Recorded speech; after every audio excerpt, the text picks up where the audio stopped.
ಈ 5ನೇ ಪಾಠದಲ್ಲಿ ಯೇಸು ಸ್ವಾಮಿಯ ಮಹತ್ ಕಾರ್ಯಗಳನ್ನು ನೋಡುತ್ತೇವೆ.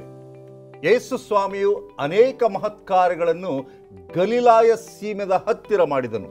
ಬಿಡುಗಡೆ ಮಾಡಲ್ಪಟ್ಟಂತಹ ವಿಷಯ, ಆಶ್ಚರ್ಯಕರನಾದಂತಹ ದೇವರು ಆಶ್ಚರ್ಯ ಕಾರ್ಯಗಳನ್ನು ಮಾಡುತ್ತಿದ್ದಾನೆ. ಈ 5ನೇ ಪಾಠವನ್ನು ವೀಕ್ಷಿಸಿ ದೇವರ ಆಶೀರ್ವಾದವನ್ನು ಪಡೆಯಿರಿ.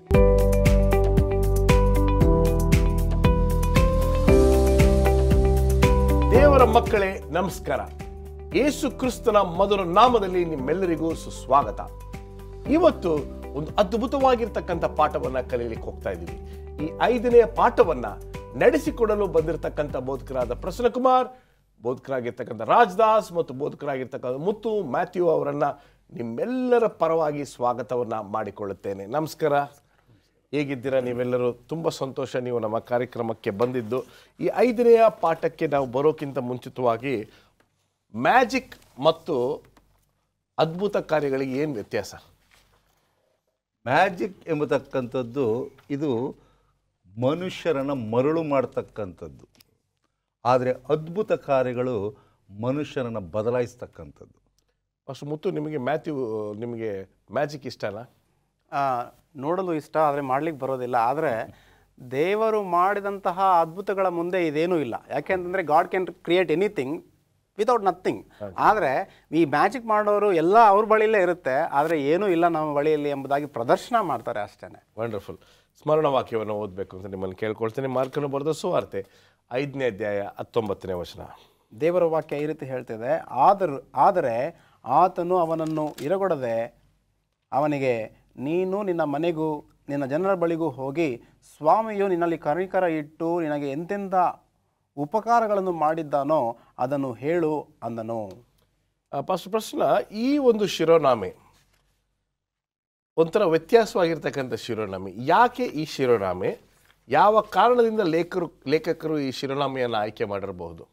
ಕಾರಣ ಇಷ್ಟೇ, ಗಲಿಲಿಯ ಎಂಬತಕ್ಕಂಥದ್ದು ಬಹಳ ದೊಡ್ಡದಾದಂಥ ಒಂದು ನದಿ.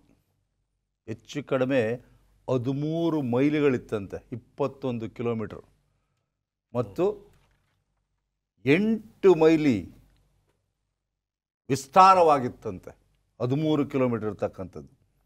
ಇದು ನೀರಿನ ಅಂಶದಲ್ಲಿರ್ತಕ್ಕಂಥ ಅನೇಕ ದೊಡ್ಡ ನದಿಯಾಗಿರೋದ್ರಿಂದ ಯೇಸು ಸ್ವಾಮಿಯು ಅನೇಕ ಅದ್ಭುತ ಕಾರ್ಯಗಳನ್ನು ಈ ನದಿಯ ತೀರದಲ್ಲಿಯೇ ಮಾಡಿದನು. ವಿಶೇಷವಾಗಿ ದೋಣಿಯನ್ನು ಹತ್ತುವಾಗ, ಪೇತ್ರನು ಆ ನೀರಿನಲ್ಲಿ ಯೇಸು ಸ್ವಾಮಿಯನ್ನು ನೋಡಿ ನಡೆಯುವಾಗ, ಬೆಸ್ತರು ಮೀನನ್ನು ಹಿಡಿಯುವಾಗ, ಅನೇಕ ಅದ್ಭುತ ಕಾರ್ಯಗಳನ್ನು ಇಲ್ಲಿ ನಾವು ನೋಡುವಂಥರಾಗಿದ್ದೇವೆ. ಯಾಕೆಂದರೆ ಇಲ್ಲಿ ನೀರು ಎಲ್ಲಿ ಜಾಸ್ತಿ ಇದೆ ಅಲ್ಲಿ ಜನರ ವಾಸ ಜಾಸ್ತಿ ಇರ್ತಾ ಇತ್ತು. ವಿಶೇಷವಾಗಿ ಈ ಗಲಿಲಿಯ ಪಕ್ಕದಲ್ಲಿರ್ತಕ್ಕಂಥದ್ದು ಬೆಸ್ತರು ಜಾಸ್ತಿ ಆಗಿದ್ದರು. ಎಲ್ಲಿ ನದಿಯ ತೀರ ಇರ್ತದೆ ಅಲ್ಲಿ ಬೆಸ್ತರು ಇರ್ತಾರೆ. ಹಾಗಿರುವಲ್ಲಿ ಜನರ ಗುಂಪನ್ನು ನೋಡಿ ಸ್ವಾಮಿ ಅದ್ಭುತ ಕಾರ್ಯಗಳನ್ನು ಮಾಡಲು ಇಷ್ಟಪಡ್ತಾನೆ. ಕಾರಣ ಜನರನ್ನು ಆಕರ್ಷಣೆ ಮಾಡಬೇಕೆಂಬುದಾಗಿ. ಈ ಗಲಿಲಾಯದ ಅನುಭವವನ್ನು ನಾವು ಗಮನಿಸುವಾಗ ಮಾರ್ಕನು ಬರೆದ ಸುವಾರ್ತೆ 4ನೇ ಅಧ್ಯಾಯ ಅಂತ್ಯದಲ್ಲಿ ಹೇಳ್ತಕ್ಕಂಥದ್ದು, ಯೇಸು ಸ್ವಾಮಿಯು ತನ್ನ ಪ್ರಯಾಣವನ್ನು ನಡೆಸಿ ಆ ನದಿಯ ತೀರದಲ್ಲೇ ನಡ್ಕೊಂಡು ಹೋಗ್ತಾ ಇದ್ದಂತೆ. ಮತ್ತು ಮಾರ್ಕನು ಬರೆದ ಸುವಾರ್ತೆ 6ನೇ ಅಧ್ಯಾಯದಲ್ಲಿ ಹೇಳ್ತಾ ಇರುವಾಗ ಯೇಸು ಸ್ವಾಮಿಯು ಆ ಗಲಿಲಾಯ ನೀರಿನ ಮೇಲೆ ನಡೆದರು ಎಂಬುದಾಗಿ ನೋಡ್ತೇವೆ.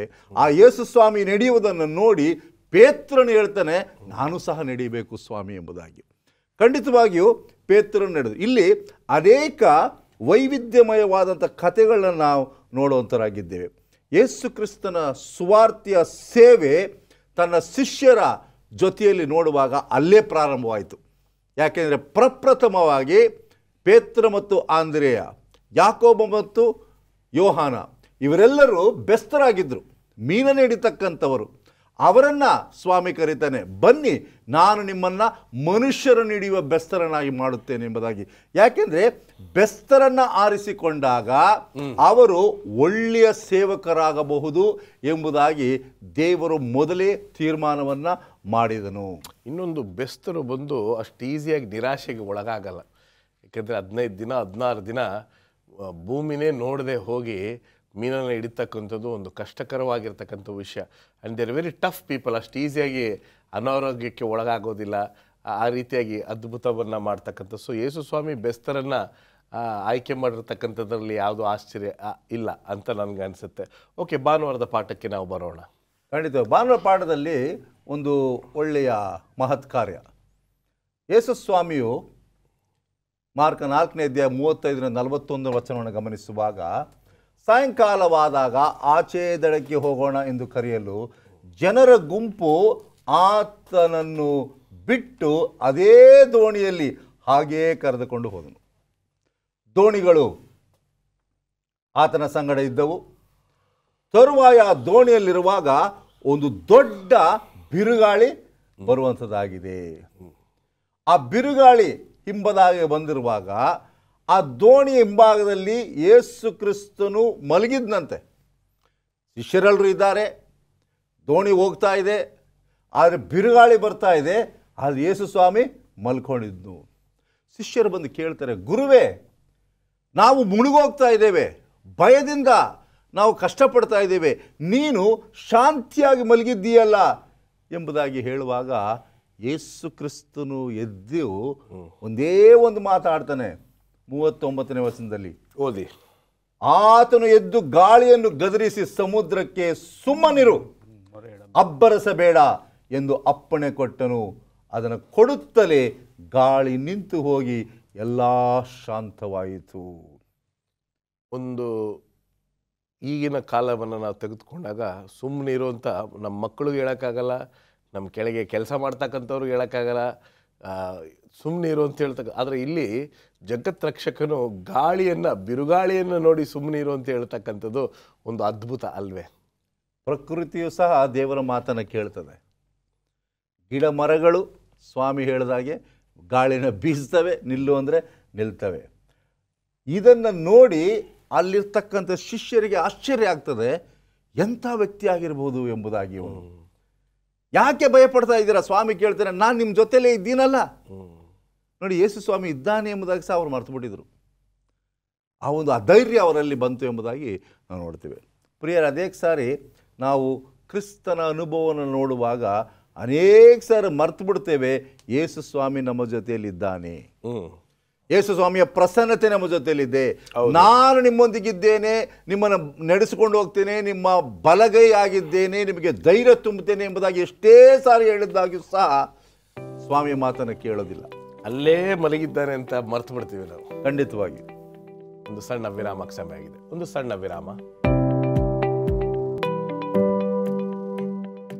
Welcome back. ಬನ್ನಿ, ಅದ್ಭುತವಾಗಿರ್ತಕ್ಕಂಥ ಪಾಠಗಳನ್ನು ಕಲಿತಾ ಇದ್ದೀವಿ. ಅದರಲ್ಲೂ ವಿಶೇಷವಾಗಿ ಸಾಮ್ಯಗಳು, ಅದರಲ್ಲೂ ವಿಶೇಷವಾಗಿ ಮಾರ್ಕನ ಸುವಾರ್ತೆಯಲ್ಲಿ ಇಷ್ಟೆಲ್ಲ ವಿಷಯಗಳು ಅಡಕವಾಗಿದೆಯಾ ಎಂಬತಕ್ಕಂಥ ಆಶ್ಚರ್ಯಕರವಾಗಿರ್ತಕ್ಕಂಥ ರೀತಿಯಲ್ಲಿ ದೇವರು ನಮ್ಮನ್ನು ನಡೆಸ್ತಾ ಇದ್ದಾನೆ. ಬನ್ನಿ ಪಾಸ್ಟರ್ ರಾಜದಾಸ್, ಸೋಮವಾರದ ಪಾಠದಲ್ಲಿ ಏನು ನಮಗೆ ಕಾದಿದೆ? ಸೋಮವಾರದ ಪಾಠದಲ್ಲಿ ನಾವು ಒಂದು ವಿಶೇಷವಾದಂಥ ಸತ್ಯವನ್ನು ತಿಳ್ಕೊಳ್ತೇವೆ. ಅದೇನಂತ ಹೇಳಿದ್ರೆ, ಈಗ ತಾನೇ ಬೋಧಕನ ಪ್ರಸನ್ನ ಹೇಳ್ತಿದ್ರು, ಅವರು ಗಲಿಲಾಯ ಸಮುದ್ರನ ದಾಟಿ ದಡಕ್ಕೆ ಬಂದರು. ಬಂದ ಕೂಡಲೇ ಮತ್ತೊಂದು ಸಮಸ್ಯೆಯನ್ನು ಎದುರಿಸ್ತಾರೆ. ಏನು ಸಮಸ್ಯೆ? ಅಲ್ಲಿ ಒಬ್ಬ ಭಾಳ ಭಯಗ್ರಸ್ತನಾದಂಥ ವ್ಯಕ್ತಿ ಅವ್ರನ್ನ ಎದುರಿಸ್ತಾನೆ. ಆತನ ಬರೋ ವಿಧಾನ ನೋಡಿದ್ರೆ ಇವ್ರಿಗೆ ಭಾಳ ಭೀತಿ ಉಂಟಾಗಿ ಸ್ವಾಮಿನ ಬಿಟ್ಟು ಹೊರಡ್ತಾರಂತೆ. ಯಾಕಂದರೆ ಆತನಿಗೆ ದೆವ್ವ ಹಿಡ್ದಿತ್ತು. ದೆವ್ವ ಹಿಡಿದಂಥ ವ್ಯಕ್ತಿ ಹೇಗಿದಂದರೆ, ಆತನು ಬೆತ್ತಲಾಗಿದ್ದ, ಮೈನೆಲ್ಲ ಆತನು ಹೀಟಿಯಿಂದ ಪೆಟ್ಟು ಮಾಡಿಕೊಂಡು ಎಲ್ಲ ಕಡೆ ರಕ್ತ ಸೋರ್ತಾ ಇತ್ತು. ಸಹಜವಾಗಿ ಒಂದು ಕಡೆ ರಕ್ತ ಬಂದು ನೋಡೋದಕ್ಕೆ ಭಯ ಅನಿಸುತ್ತೆ. ಮೈಯೆಲ್ಲ ರಕ್ತಮಯವಾಗಿದ್ದರೆ ಹೇಗಿರುತ್ತೆ ಯೋಚನೆ. ಆತನು ಅನ್ಕಂಟ್ರೋಲಬಲ್, ಅನ್ಬೇರಬಲ್ ಅಂತ ಹೇಳ್ತಾರೆ. ಆತನ ನಿಯಂತ್ರಿಸಲಿಕ್ಕೆ ಆಗ್ತಾ ಇಲ್ಲ ಯಾರನ್ನು. ಆತನಿಗೆ ಸರಪಣಿ ಹಾಕಿದಂತೆ ಸರಪಣಿನೂ ಅವನು ಕಿತ್ಕೊಂಡು ಅವನು ಚೀರಾಡ್ಕೊಂಡು ಹೆದರು ಬರೋದು ನೋಡಿ ಶಿಷ್ಯರೆಲ್ಲ ಹೊಡೋಗ್ಬಿಟ್ರಂತೆ. ಅಂತಹ ಸಂದರ್ಭದಲ್ಲಿ ಸ್ವಾಮಿ ಆ ವ್ಯಕ್ತಿಯನ್ನು ಮಾತಾಡಿಸ್ತಾನೆ. ಯಾರು ನೀನು ಅಂತ ಕೇಳಿದಾಗ ಆತನ ಹೆಸರೇನು ಅಂತ ಕೇಳ್ತಾನೆ. ಅದಕ್ಕೆ ಆ ದೇವ ಹೇಳುತ್ತೆ, ನನ್ನ ಹೆಸರು ದಂಡು ಅಂದರೆ ನಾನು ಒಬ್ಬನೇ ಅಲ್ಲ, ನನ್ನ ಕಡೆ ಸಮೂಹ ಇದೆ ಅಂತೇಳಿ. ಒಂದು ದೇವ ಹಿಡಿದ್ರೇ ದೇವ ಬಿಡ್ಸೋಕ್ಕೆ ಕಷ್ಟ. ಆ ಒಂದು ಇಡೀ ದಂಡು ಒಬ್ಬನ ಮೇಲಿದ್ದರೆ ಎಷ್ಟು ಭಯಂಕರವಾಗಿರುತ್ತೆ ಯೋಚನೆ ಮಾಡಿ. ಇಂತಹ ಪರಿಸ್ಥಿತಿಯಲ್ಲಿ ಸ್ವಾಮಿ ಮಾಡುವಂಥ ಕಾರ್ಯವನ್ನು ನೋಡ್ತೇವೆ. ಆತನು ಯಾರೂ ನಿಯಂತ್ರಿಸೋಕ್ಕಾಗಲಿಲ್ಲ, ಬೆತ್ತಲಾಗಿದ್ದ, ಆತನ ಮನೋಸ್ಥಿತಿ ಸರಿಯಾಗಿರಲಿಲ್ಲ, ಆತನ ಮನಸ್ಸು ಕೆಟ್ಟೋಗಿತ್ತು, ಭಾಳ ಭೀತಿಯಿಂದ ತುಂಬಿದಂಥ ವ್ಯಕ್ತಿ. ಯಾವಾಗ ಸ್ವಾಮಿ ಬಳಿಗೆ ಬರ್ತಾನೆ ಆಗ ಪರಿಸ್ಥಿತಿ ಬದಲಾಗತ್ತೆ. ಸ್ವಾಮಿ ಆತನಲ್ಲಿದ್ದಂಥ ದಂಡನ್ನು, ದೇವಗಳನ್ನು ಬಿಡಿಸ್ತಾನೆ. ಅದನ್ನು ಬಿಡಿಸಿ ಎಲ್ಲಿಗೆ ಹೋಗಿ ಕೇಳ್ತಾನೆ? ಹಂದಿಗಳು ಹಾಳಾದ್ರೂ ಚಿಂತೆ ಇಲ್ಲ, ಒಂದು ಆತ್ಮ ಉಳಿಬೇಕು. ಅಂದರೆ ದೇವರಿಗೆ ಯಾವುದು ಮೌಲ್ಯ ಅಂತ ಹೇಳಿದ್ರೆ ಆತ್ಮ ಭಾಳ ಶ್ರೇಷ್ಠ. ಸಹಜವಾಗಿ ಒಂದು ಹಂದಿ ಹಾಳಾದರೆ ಎಷ್ಟೋ ಬೆಲೆ ಬಾಳತ್ತಂತೆ. ಸಾವಿರಾರು ಹಂದಿಗಳೆಲ್ಲ ಹೋಗಿ ಸಮುದ್ರದ ಹಾಳಾಯ್ತಂತೆ. ಆದರೆ ಜೀಸಸ್ ಡಿಡ್ ನಾಟ್ ಬಾದರ್. ಅದ್ರ ಬಗ್ಗೆ ಸ್ವಾಮಿ ತಲೆನೇ ಕೆಡಿಸ್ಕೊಳ್ಳಿಲ್ಲ. ಒಂದು ಆತ್ಮ ಭಾಳ ಪ್ರಾಮುಖ್ಯ. ಸ್ವಾಮಿ ದೃಷ್ಟಿಯಲ್ಲಿ ಮನುಷ್ಯರು ಎಷ್ಟು ಬೆಲೆ ಬಾಳ್ತಕ್ಕಂಥವ್ರು ಅಂತ ಹೇಳಿ ಕಾಣ್ತಾ ಇದ್ದಾವೆ. ಇಲ್ಲಿ ಆ ದೆವ್ವ ಹಿಡಿದಂಥ ವ್ಯಕ್ತಿ ರಕ್ತಮಯವಾಗಿದ್ದ. ಸ್ವಾಮಿ ಆ ರಕ್ತಕ್ಕೆ ಅವನು ಏನು ಮಾಡಲಿ? ರಕ್ತ ಅಶುದ್ಧ. ಸಹಜವಾಗಿ ಯಾರಾದರೂ ಅಸ್ವಸ್ಥರಾಗಿದ್ದರೆ ನಾವು ರೋಗಿಗಳನ್ನ ಮುಟ್ಟಕ್ಕೆ ಭಯಪಡ್ತೀವಿ. ಸ್ವಾಮಿ ಅವನ್ನ ಮುಟ್ತಾನೆ, ಸ್ವಸ್ಥ ಮಾಡ್ತಾನೆ. ಆತನಿಗೆ ಬೆತ್ತಲೆತನವನ್ನು ಮುಚ್ತಾನೆ. ಆತನ ಮನೋಸ್ಥಿತಿಯನ್ನು ಬದಲು ಮಾಡಿ ಆತನ ಸ್ವಸ್ಥನಾಗಿ ಚೀರಾಡ್ತಕ್ಕಂಥ ವ್ಯಕ್ತಿ ಮೌನವಾಗಿ ಕೂತಿರ್ತಾನೆ. You see the transformation. ಯಾವಾಗ ಸ್ವಾಮಿ ಬಳಿಗೆ ಇಂತಹ ವ್ಯಕ್ತಿಗಳು ಬರ್ತಾರೆ ಅವರು ಮಾನಸಾಂತರ ಆಗ್ತಾರೆ. ಸ್ವಾಮಿ ಹೆಸರಲ್ಲಿದೆ, ಬಲ ಇದೆ, ಶಕ್ತಿ ಇದೆ ಎಂಬುದಾಗಿ ತೋರಿಸ್ತವೆ. ಆದರೆ ಇವ್ರ ದೃಷ್ಟಿಯಲ್ಲಿ ಅಂತಹ ವ್ಯಕ್ತಿ ಮುಟ್ಲೂಬಾರ್ದು, ಅವನು ಊರಿಂದ ಹೊರಗಡೆ ಇರಬೇಕಂತ ಹೇಳ್ತಿದ್ರು. ಆದರೆ ದೇವರು ದೃಷ್ಟಿಯಲ್ಲಿ ಅಂಥ ಸ್ಥಿತಿ ಪರಿಸ್ಥಿತಿಗಳನ್ನು ಬದಲಾಯಿಸಿ ನಮ್ಮ ಜೀವನದಲ್ಲಿ ಈಗ ನಮ್ಮ ದಕ್ಷಿಣ ಕರ್ನಾಟಕವನ್ನು ತೆಗೆದುಕೊಂಡಾಗ ಈ ದೆವ್ವ ಎಂಬತಕ್ಕಂಥ ಅಂಶವು ತುಂಬ ಒಂದು ಮುಖ್ಯವಾಗಿರ್ತಕ್ಕಂಥ ಒಂದು ಪಾತ್ರವನ್ನು ವಹಿಸಿದೆ ಬಹಳಷ್ಟು ಜನರಿಗೆ. ಆದರೆ ನಮ್ಮ ಎಲ್ಲ ಲೋಕದ ಎಲ್ಲ ದೆವ್ವಗಳಿಗೆ ಯೇಸು ಸ್ವಾಮಿ ಯಾರು ಎಂಬತಕ್ಕಂಥ ಅಂಶ ಗೊತ್ತಿದೆ ಎಂಬತಕ್ಕಂಥದ್ದನ್ನು ನೀವು ಹೇಳ್ತಾ ಇದ್ದೀರಾ. 100%. ಈಗ ಈ ದೆವ್ವ ಪೀಡಿತರಾಗಿರ್ತಕ್ಕಂಥವರಲ್ಲಿ ನೀವು ಗಮನಿಸಬೇಕಾಗಿರ್ತಕ್ಕಂಥದ್ದು, ನಿಮ್ಮನ್ನು ಹಿಡಿದಿರ್ತಕ್ಕಂಥ ದೆವ್ವಕ್ಕೆ ಆತನ ಸೃಷ್ಟಿಕರ್ತ ಯಾರು ಅಂತ ಗೊತ್ತಿದೆ. ಏನಂತೀರ? ಅನೇಕ ಸರಿ ದೆವ್ವಗಳು ಬಾಯಿ ಬಿಟ್ಟು ಹೇಳ್ತದೆ, ಯೇಸು ಸ್ವಾಮಿನೇ ದೇವಕುಮಾರನು, ಯೇಸು ಸ್ವಾಮಿ ಇದ್ದಾನೆ, ನನಗೆ ಗೊತ್ತಿರಲಿಲ್ಲ, ಬಿಟ್ಬಿಡಿ, ಹೊಟ್ಟೋಗ್ತೀನಿ. ಯೇಸು ಸ್ವಾಮಿ ಹೆಸರು ಹೇಳಿದ್ರೆ ಭಯ ಪಡ್ತದೆ. ಆತನ ವಾಕ್ಯವನ್ನು ಹತ್ತಿರ ತಗೊಂಡು ಅಯ್ಯೋ ಅದು ಬೆಂಕಿ ಇದೆ, ನನ್ನ ಮುಟ್ಬೇಡಿ, ಬಿಟ್ಬಿಡಿ ಅಂತ ಭಯ ಪಡುತ್ತೆ. ದೇವರ ವಾಕ್ಯದಲ್ಲಿ ಬಲ ಇದೆ, ಆತನ ನಾಮದಲ್ಲಿ ಬಲ ಇದೆ, ಸ್ವಸ್ಥತೆ ಇದೆ. ಆವಾಗ ಸ್ವಾಮಿ ಮಾಡಿದ ಕಾರ್ಯ ಈಗಲೂ ಅದೇ ಹೆಸರಲ್ಲಿ ಮಾಡ್ಬೋದು ಎಂಬುದನ್ನು ನಾವು ಮರಿಬಾರ್ದು. ಈಗ ಮುಂದೆ ಹೋಗೋದಾದರೆ ತುಂಬ ಅದ್ಭುತವಾಗಿರ್ತಕ್ಕಂಥ ಒಂದು ವಿಷಯ ಇದೆ ಪಾಸ್ಟರ್ ಮುತ್ತು ಮ್ಯಾಥ್ಯೂ. ಯೇಸು ಸ್ವಾಮಿಯ ಸಂಗಡ ಏರುಪೇರು ಹೇಳಿ. ನಾವಿಲ್ಲಿ ಗಮನಿಸೋದಾದರೆ ಮಾರ್ಕನ ಸುವಾರ್ತೆ 5ನೇ ಅಧ್ಯಾಯದಲ್ಲಿ 3 ಅದ್ಭುತಗಳನ್ನು ಯೇಸು ಸ್ವಾಮಿಯವರು ಮಾಡ್ತಾ ಇದ್ದಾರೆ. ಮೊಟ್ಟ ಮೊದಲನೇದು, ಈ ಗೆರಸೇನರ ಸೀಮೆಯಲ್ಲಿ ದೆವ್ವ ಹಿಡಿದಂತಹ ಒಬ್ಬ ವ್ಯಕ್ತಿಯನ್ನು ವಾಸಿ ಮಾಡ್ತಾನೆ. ಮತ್ತೊಬ್ಬ ವ್ಯಕ್ತಿ ಯಾರು ಎಂಬುದಾಗಿ ನಾವು ಗಮನಿಸುವಾಗ, ಈ ಯಾಯಿರನ ಮಗಳು ಮರಣವನ್ನು ಹೊಂದಿರ್ತಾಳೆ. ಅಲ್ಲಿಗೆ ಹೋಗಿ ಯೇಸು ಸ್ವಾಮಿಯವರು ಆಕೆಯನ್ನು ಸ್ವಸ್ಥ ಮಾಡಿ ಮತ್ತೆ ಜೀವಿಸ ಮಾಡ್ತಾನೆ. ಮೂರನೇದನ್ನು ನಾವು ಗಮನಿಸೋದಾದರೆ, 12 ವರ್ಷಗಳಿಂದ ರಕ್ತ ಕುಸುಮ ರೋಗದಿಂದ ಬಾಧೆ ಪಡುತ್ತಿರುವಂತಹ ಒಬ್ಬ ವ್ಯಕ್ತಿಯನ್ನು, ಸ್ತ್ರೀಯನ್ನು ಯೇಸು ಸ್ವಾಮಿಯವರು ಗುಣ ಮಾಡ್ತಾರೆ. ಇವರು ಮೂವರೂ ಸಹ ಸಮಾಧಿ ಸೇರಬೇಕಾದವರು. ಆದರೆ ಈ ಮೂವರನ್ನು ಕೂಡ ದೇವರು ಜೀವಿಸ ಮಾಡ್ತಾನೆ, ದೇವರು ಸ್ವಸ್ಥ ಮಾಡ್ತಾನೆ, ದೇವರು ಮರುಜೀವವನ್ನು ಕೊಡ್ತಾನೆ ಎಂಬುದಾಗಿ ಹೇಳಿದ್ರೆ ಖಂಡಿತವಾಗ್ಲೂ ತಪ್ಪಾಗೋದಿಲ್ಲ. ನಾವು ಈ 5ನೇ ಅಧ್ಯಾಯ 21ರಿಂದ 24 ವಾಕ್ಯಗಳಿಂದ ನಾವು ಗಮನಿಸ್ತೇವೆ. ಈ ಮಾರ್ಕನ ಸುವಾರ್ತೆ 5ನೇ ಅಧ್ಯಾಯ 21ರಿಂದ 24ನೇ ವಚನಗಳಲ್ಲಿ ನಾವು ಗಮನಿಸುವಾಗ, ಯೇಸು ತಿರುಗಿ ದೋಣಿಯಲ್ಲಿ ಈಚೆ ದಡಕ್ಕೆ ಬಂದಾಗ ಜನರ ಬಹುದೊಡ್ಡ ಗುಂಪಾಗಿ ಆತನ ಬಳಿಗೆ ಬಂದರು. ಆತನು ಸಮುದ್ರದ ದಡದಲ್ಲಿ ಇದ್ದನು. ಆಗ ಸಭಾಮಂದಿರದ ಅಧಿಕಾರಿಗಳಲ್ಲಿ ಒಬ್ಬನಾದ ಯಾಯಿರನೆಂಬವನು ಬಂದು ಯೇಸುವನ್ನು ಕಂಡು ಆತನ ಪಾದಗಳಿಗೆ ಬಿದ್ದು. ಇಲ್ಲಿ ನಾವು ಗಮನಿಸುವಾಗ ಸಭಾಮಂದಿರದ ಒಬ್ಬ ಅಧಿಕಾರಿ ಆತನು. ಸೊ ಅಂತಹ ವ್ಯಕ್ತಿ, ಸಾಧಾರಣವಾಗಿ ಅಂತಹ ವ್ಯಕ್ತಿಗಳು ಯೇಸು ಸ್ವಾಮಿಯನ್ನು ಕಂಡು ದೂಷಿಸುವವರು, ಆತನನ್ನು ತಪ್ಪು ಹಿಡಿಯಬೇಕು ಎಂಬುದಾಗಿ ಕಂಡುಹಿಡಿಯುವಂತಹ ವ್ಯಕ್ತಿ. ಆದರೆ ಈತನಲ್ಲಿದ್ದಂತಹ ಒಂದು ಕೊರತೆಯಿಂದಾಗಿ, ಸಮಸ್ಯೆಯಿಂದಾಗಿ ಯೇಸು ಸ್ವಾಮಿಯ ಪಾದದ ಬಳಿಗೆ ಬರ್ತಾನೆ. ಸ್ವಾಮಿ, ನಿನ್ನಿಂದ ಮಾತ್ರ ಇದು ಸಾಧ್ಯ, ನನ್ನ ಮಗಳನ್ನು ಗುಣಮಾಡು, ಅನಾರೋಗ್ಯದಲ್ಲಿದ್ದಾಳೆ ಎಂಬುದಾಗಿ ಬೇಡಿಕೊಳ್ಳುವಾಗ ಯೇಸು ಸ್ವಾಮಿಯವರು ಯೋಚನೆ ಮಾಡದೆ ಆತನ ಮನೆಗೆ ಒಂದು ಪ್ರಯಾಣವನ್ನು ಮಾಡೋದನ್ನು ನಾವು ಕಾಣ್ತಿದ್ದೇವೆ. ಸೊ ಯೇಸು ಸ್ವಾಮಿಯವರು ಬಹಳ ಆಸೆಯಿಂದ ಆ ಮಗುವನ್ನು ವಾಸಿ ಮಾಡಬೇಕು ಎಂಬುದಾಗಿ ಹೊರಡೋದನ್ನು ನಾವು ಕಾಣ್ತಿದ್ದೇವೆ. ಸೊ ಈ ಹೊರಡುತ್ತಿರುವಂತಹ ಆ ಸಂದರ್ಭದಲ್ಲಿ ದಾರಿಯ ಮಧ್ಯದಲ್ಲಿ ಮತ್ತೊಂದು ಅದ್ಭುತ ಕಾರ್ಯ ಅಲ್ಲಿ ಮಾಡೋದನ್ನು ನಾವು ಕಾಣ್ತಿದ್ದೇವೆ. 25ನೇ ವಚನದಲ್ಲಿ, ಆಗ 12 ವರ್ಷದಿಂದ ರಕ್ತಕುಸುಮ ರೋಗವಿದ್ದ ಒಬ್ಬ ಹೆಂಗಸು ಬಂದಳು. ಆಕೆಯು ಅನೇಕ ವೈದ್ಯರಿಂದ ಬಹಳ ಕಷ್ಟವನ್ನು ಅನುಭವಿಸಿ ಕೈಯಲ್ಲಿದ್ದದನ್ನೆಲ್ಲ ಕಳ್ಕೊಂಡರೂ ರೋಗವು ಹೆಚ್ಚುತ್ತಾ ಬಂದಿದ್ದೇ ಹೊರತು ಮತ್ತೇನು ಪ್ರಯೋಜನ ಹೊಂದಿರಲಿಲ್ಲ. ಆ ಹೆಂಗಸು ಯೇಸುವಿನ ಸಮಾಚಾರವನ್ನು ಕೇಳಿ, ನಾನು ಆತನ ಉಡುಪನ್ನು ಮುಟ್ಟಿದರೆ ಸಾಕು ನೆಟ್ಟಗಾಗುವೆನು ಎಂದು ಆಲೋಚಿಸಿ ಗುಂಪಿನಲ್ಲಿ ಹಿಂದಿನಿಂದ ಬಂದು ಆತನ ಉಡುಪನ್ನು ಮುಟ್ಟಿದಳು. ಮುಟ್ಟಿದ ಕೂಡಲೇ ಆಕೆಗೆ ರಕ್ತ ಹರಿಯುವುದು ನಿಂತು ಹೋದರಿಂದ ಆಕೆಯು ನನ್ನನ್ನು ಕಾಡಿದ ರೋಗವು ಹೋಗಿ ನನಗೆ ಗುಣವಾಯಿತು ಎಂದು ತನ್ನೊಳಗೆ ತಿಳುಕೊಂಡಳು. ಯೇಸುಸ್ವಾಮಿಯವರು ಹೋಗುತ್ತಿರುವಾಗ ಯೇಸುಸ್ವಾಮಿಯವರ ಒಂದು ವಸ್ತ್ರವನ್ನು ಮುಟ್ಟಿದರೆ ಸಾಕು ನನಗೆ ಗುಣವಾಗುತ್ತೆ ಎಂಬಂತಹ ವಿಶ್ವಾಸದಿಂದ, ನಂಬಿಕೆಯಿಂದ ಬಂದು ಯೇಸುಸ್ವಾಮಿಯ ವಸ್ತ್ರವನ್ನು ಆಕೆ ಮುಟ್ತಾಳೆ. 12 ವರ್ಷದಿಂದ ಇದ್ದಂತಹ ಬಹು ಭಯಂಕರವಾದಂತಹ ರೋಗ ಆಕೆಯನ್ನು ಬಿಟ್ಟು ಹೋಗುತ್ತೆ, ಆಕೆ ಗುಣವಾಗ್ತಾಳೆ. ಒಂದು ಸಾಲು ನನಗೆ ತುಂಬ ಇಷ್ಟ. ಈ ಒಂದು ಉಚ್ಛೇದದಲ್ಲಿ ಮಾತ್ರ, ನಿನ್ನ ನಂಬಿಕೆ ನಿನ್ನನ್ನು ಸ್ವಸ್ಥ ಮಾಡ್ತದೆ. ಎಷ್ಟೋ ಸಂದರ್ಭಗಳಲ್ಲಿ ನಮ್ಮ ಅನಾರೋಗ್ಯದಲ್ಲಿ ನಾವು ಮರ್ತು ಬಿಡ್ತೀವಿ, ನಮ್ಮ ನಂಬಿಕೆ ಮೊದಲನೇ ಒಂದು ಪಾತ್ರವನ್ನು ವಹಿಸುತ್ತೆ ನಮ್ಮ ಆರೋಗ್ಯದ ಕಡೆಗೆ ಅಂತಕ್ಕಂಥದ್ದಾಗಿ. ಒಂದು ಸಣ್ಣ ವಿರಾಮವನ್ನು ತೆಗೆದುಕೊಳ್ಳೋಣ. ಒಂದು ಸಣ್ಣ ವಿರಾಮದ ನಂತರ ನಮ್ಮ ಚರ್ಚೆ ಮುಂದುವರಿತದೆ. ದಯವಿಟ್ಟು ಎಲ್ಲೂ ಹೋಗ್ಬಿಡಿ, ನಿಮಗೋಸ್ಕರ ನಾವು ಇಲ್ಲೇ ಕಾಯ್ತಾ ಇದ್ದೀವಿ.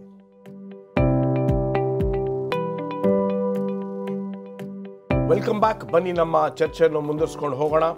ಮಾರ್ಕನ ಬರೆದ ಸುವಾರ್ತೆಯ ಬಗ್ಗೆ ನಾವು ಕಲಿತಾ ಇದ್ದೀವಿ. ಈ 3ನೇ ಭಾಗದಲ್ಲಿ ತುಂಬ ಮುಖ್ಯವಾಗಿರ್ತಕ್ಕಂಥ 2 ಪದಗಳ ಬಗ್ಗೆ ಕಲಿತಾ ಇದ್ದೀವಿ.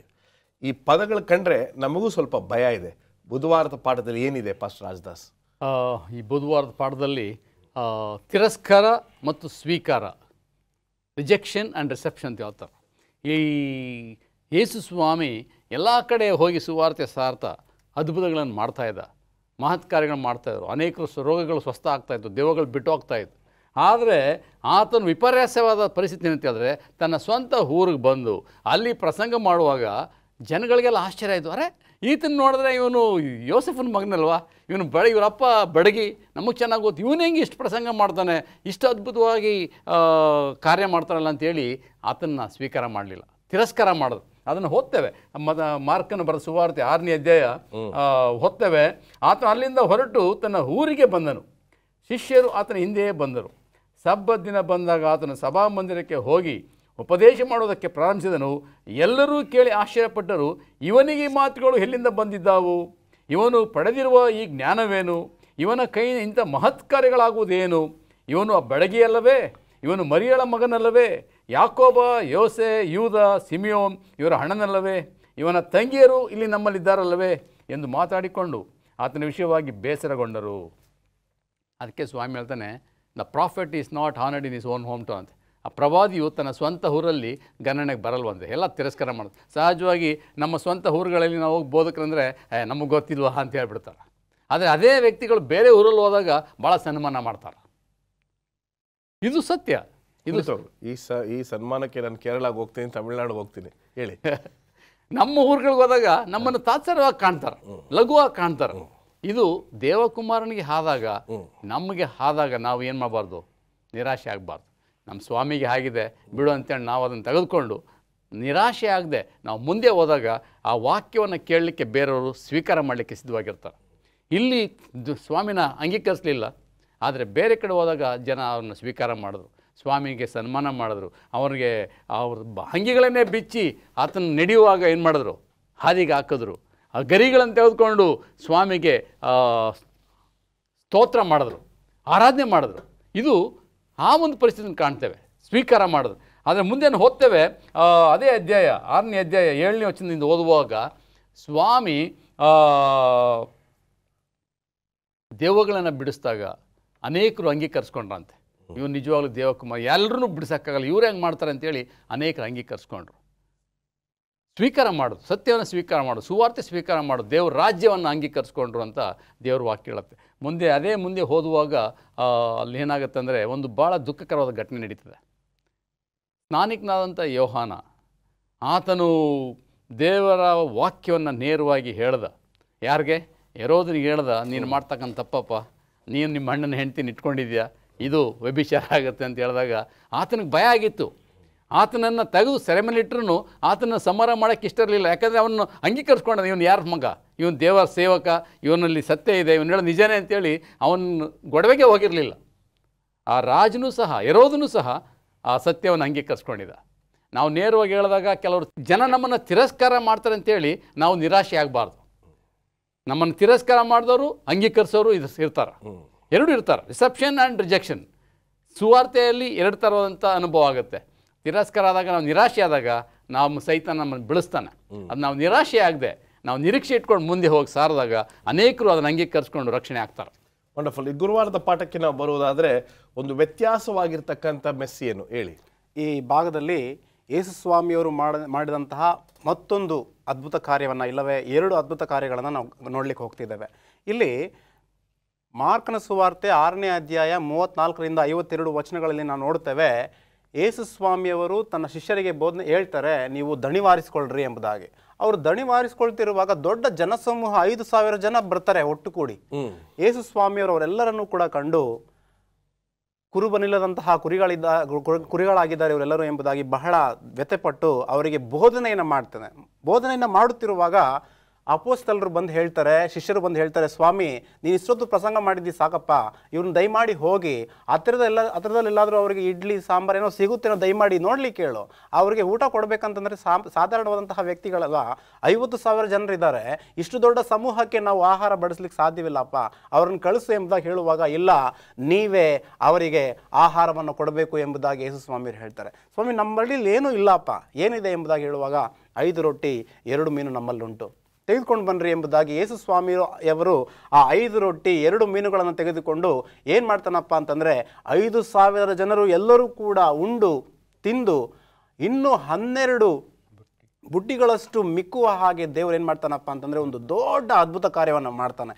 ಆತನೇ ಜೀವಕರವಾದಂತಹ ಆಹಾರ ರೊಟ್ಟಿ ಎಂಬುದಾಗಿ ಯೇಸು ಸ್ವಾಮಿಯವರು ಅಲ್ಲಿ ನಿರೂಪಣೆ ಮಾಡೋದನ್ನು ನಾವು ಕಾಣ್ತಿದ್ದೇವೆ. ಸೊ ನಾವು ಈ ಭಾಗದಲ್ಲಿ ಗಮನಿಸಬೇಕಾಗಿರೋದೇನಪ್ಪ ಅಂತಂದರೆ, ಯೇಸು ಸ್ವಾಮಿಯವರು ಮೇಲಿಂದ ಇಳಿದು ಬಂದಂತಹ ಪರಲೋಕದ ಮನ್ನಾ, ಆತನು ತಾನೇ ಈ ಲೋಕಕ್ಕೆ ಸಮೃದ್ಧಿಯಾದಂತಹ ಆಹಾರವನ್ನು ಕೊಟ್ಟಾತನು, ಆತ್ಮೀಯ ಆಹಾರವನ್ನು. ಸೊ ಯೇಸು ಸ್ವಾಮಿಯವರು ಆ 5 ರೊಟ್ಟಿ 2 ಮೀನುಗಳನ್ನು ತೆಗೆದುಕೊಂಡು ದೇವರಿಗೆ ಸ್ತೋತ್ರ ಮಾಡಿ ಎಲ್ಲರಿಗೂ ಕೂಡ ಹಂಚುವಾಗ ಇನ್ನೂ 12 ಬುಟ್ಟಿಗಳನ್ನು ಉಳಿಯುವಷ್ಟು ದೇವರು ಏನು ಮಾಡ್ತಾನಪ್ಪ ಅಂತಂದರೆ ದೊಡ್ಡ ಅದ್ಭುತ ಕಾರ್ಯವನ್ನು ಮಾಡ್ತಾನೆ.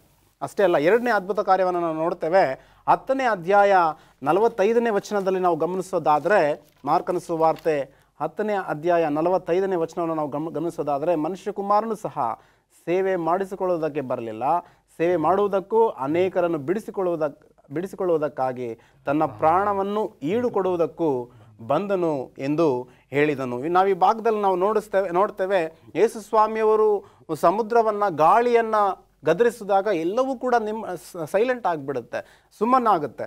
ಸೊ ಅಂತಹ ದೇವರು ಪ್ರಕೃತಿಯನ್ನು ಕೂಡ ನಿಭಾಯಿಸುವಂತಹ ದೇವರು, ಪ್ರಕೃತಿಯನ್ನು ಕೂಡ ತನ್ನ ಹತೋಟಿಯಲ್ಲಿಟ್ಟುಕೊಳ್ಳುವಂತಹ ದೇವರು ಇದ್ದಾನೆ ಎಂಬುದಾಗಿ ಅಪೊಸ್ತಲರು ಗಮನಿಸೋದನ್ನು ನಾವು ಈ ಭಾಗದಲ್ಲಿ ಕಾಣಬಹುದಾಗಿದೆ.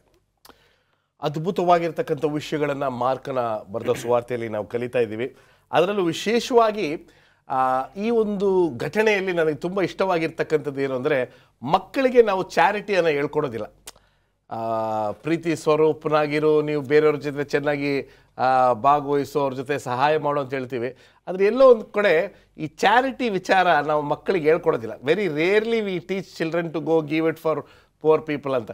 ಆದರೆ ಇಲ್ಲಿ ಯೇಸು ಸ್ವಾಮಿಯು ಆ ಮಗನ ಮೂಲಕ, ಒಂದು ಚಿಕ್ಕ ಬಾಲಕನ ಮೂಲಕ ಚಾರಿಟಿ ಅಂತಕ್ಕಂಥದ್ದು ಎಷ್ಟು ಮುಖ್ಯ, ನಾವು ಬೇರೆಯವ್ರಿಗೆ ಕೊಡ್ತಕ್ಕಂಥದ್ದು ಎಷ್ಟು ಮುಖ್ಯ, ಅದು ನಾವು ಬೇರೆಯವ್ರಿಗೆ ಕೊಟ್ಟಾಗ ಅದು ಹೆಚ್ಚಿನ ಆಶೀರ್ವಾದವಾಗಿ ಬೇರೆಯವ್ರಿಗೆ ಹೋಗಿ ಸೇರುತ್ತೆ ಅಂತಕ್ಕಂಥ ಅಂಶವನ್ನು ನಾವು ಈ ಭಾಗದಲ್ಲಿ ನೋಡಿದ್ದೇವೆ.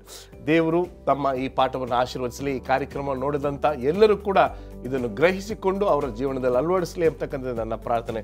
ದೇವರು ನಿಮ್ಮೂರನ್ನು ಆಶೀರ್ವದಿಸಲಿ. ನಮಸ್ಕಾರ.